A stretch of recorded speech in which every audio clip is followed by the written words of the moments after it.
My name is Alan Hopkins, and I'm 35 years old.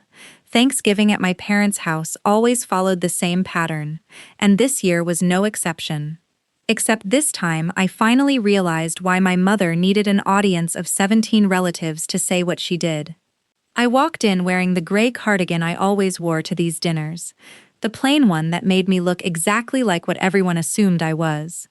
Then I placed my dish of green beans on the counter beside my sister Naomi's elaborate cranberry tart, the one she'd obviously had catered and was pretending was homemade. Naomi showed up 30 minutes late, wearing a cream-colored blazer, her husband following behind her with a bottle of wine that cost more than my monthly grocery budget, and the room brightened the way it always did whenever she walked in, as if she were the only source of light in a house filled with shadows. My mother, Diane, hugged her first, held her at arm's length, and announced loudly enough for the Latimer cousins, Aunt Ruth, Uncle Ford, and everyone else gathered around the table that Naomi had just been appointed head of cardiothoracic surgery at Meridian General. Applause. Genuine, heartfelt applause. Then my mother's eyes drifted toward me, and I watched her decide in real time what story she wanted to tell about her other daughter. "And this one," she said, motioning toward me, the way you point at a stain on a tablecloth. "Cleans toilets for a living." 17 relatives turned to stare at me. Nobody laughed because nobody was sure whether it was a joke. But nobody corrected her either, because, as far as any of them knew, it was simply the truth. My father, Walter, who had never once in 35 years asked me a single follow-up question about my life, reached into his wallet, pulled out a crisp $50 bill, and slid it across the table toward me, as if he were tipping a valet. "Here," he said, not unkindly, which somehow made it even worse. "Go mop something." A few people laughed nervously, testing whether it was acceptable to join in. I looked at the $50 bill resting on the white tablecloth between the cranberry tart and the gravy boat, and I didn't flinch. I didn't reach for it, and I didn't push it away either. I simply let it remain there while I finished chewing, because I had learned long ago that reacting was exactly what my mother wanted. My silence was the one thing she could never script a response to. What none of them knew, what I had never bothered correcting because, honestly, I had stopped expecting my family to ask genuine questions about my life around the time I turned 26, was that I don't clean anything. I hadn't cleaned anything in over a decade. I am the Chief Operating Officer of Ashcombe Regional Health Network, the umbrella system that owns and operates 4 hospitals across the state, including Meridian General, the very hospital where my sister had just been promoted, and including Willowbrook Medical, the hospital where my own parents had been patients for the last 6 years, where my father received his cardiac checkups, and where my mother had her hip replaced 18 months earlier. Every referral, every specialist consultation, every insurance authorization, every single piece of paperwork that determined how quickly my parents were seen and by whom passed at some point through a system I helped build and now helped oversee. I had never told them this. Partly because early in my career I'd tried explaining what I did and watched my mother's eyes glaze over the moment I said the word operations instead of surgery, and partly because some quiet, stubborn part of me wanted to see how long she would keep telling this story about me without ever asking whether it was actually true. The $50 bill was still sitting there when my grandmother, Rose, who had remained quiet through all of this, placed her fork down with a small, deliberate click against her plate. Grandma Rose is 81 years old, sharp as a blade, and the only person in that family who had ever, not once, asked me to justify my life to her.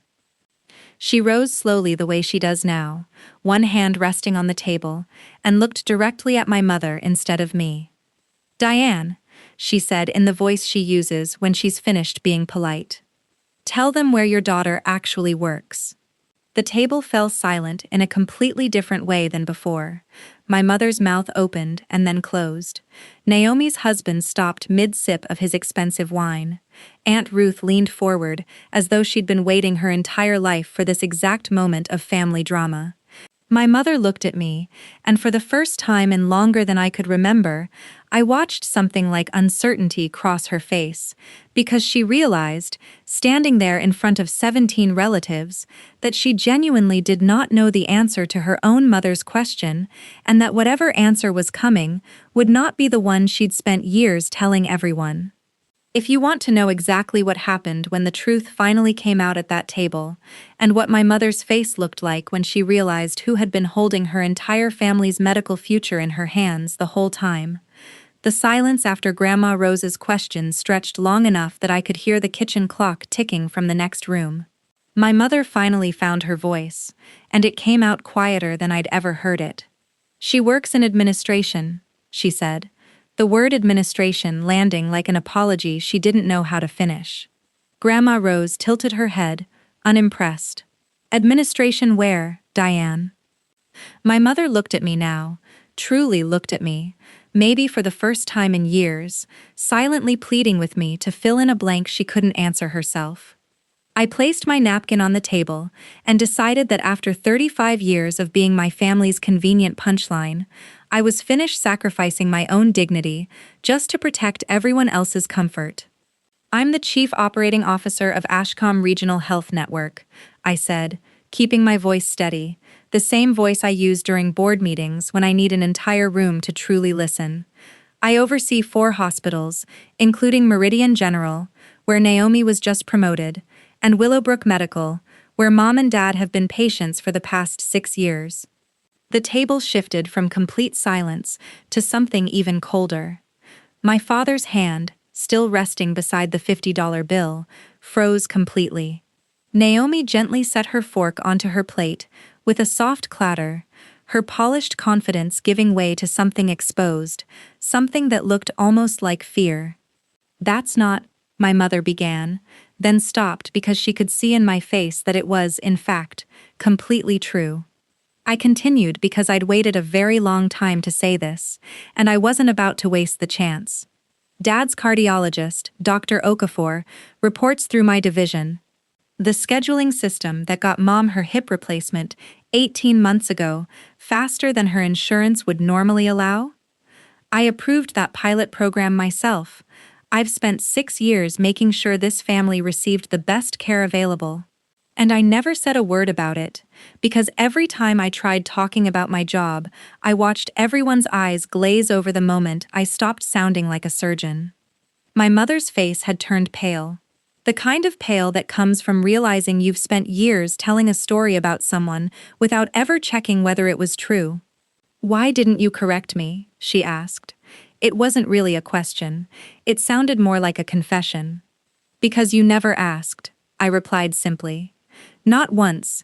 You decided who I was when I was 22 and never updated the file." Uncle Ford let out a quiet whistle under his breath. Aunt Ruth had both hands covering her mouth.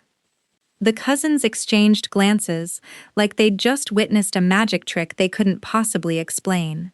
My father finally spoke, and his voice cracked in a way I'd honestly never heard before.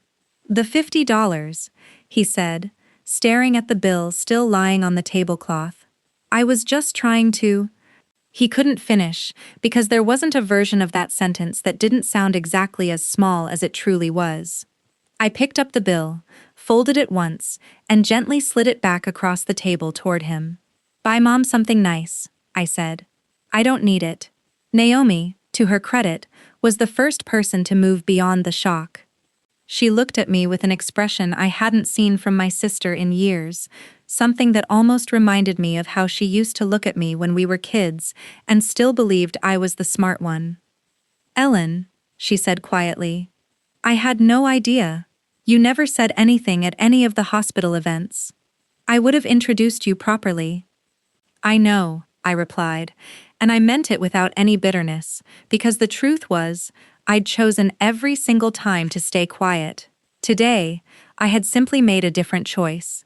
Grandma Rose reached over and patted my hand, her skin soft and delicate, the way it becomes when someone has honestly earned every wrinkle. "I've known for 3 years," she said, and the entire table turned to stare at her instead of me. Your mother never asks anyone anything real. I figured you'd tell them when you were ready. My mother sat there quietly for a long moment before finally speaking in a voice stripped of its usual performance. I'm sorry, Ellen. It wasn't a dramatic apology, and it didn't erase 15 years of being introduced as the daughter who cleaned toilets. But it was the first truly honest thing my mother had said to me at that table, in longer than I could remember. For now, that was enough. The rest of dinner was quieter than usual, but it was a different kind of silence. The kind that comes after something true is finally spoken aloud instead of buried beneath 35 years of assumptions. I don't know if Thanksgiving next year will be any different. I don't know whether my mother will introduce me correctly the next time we're standing in a room full of relatives, but I do know that I finally stopped making myself small just to keep everyone else comfortable. And that feels like the greatest gift I could have given myself this year, worth far more than any $50 bill ever could.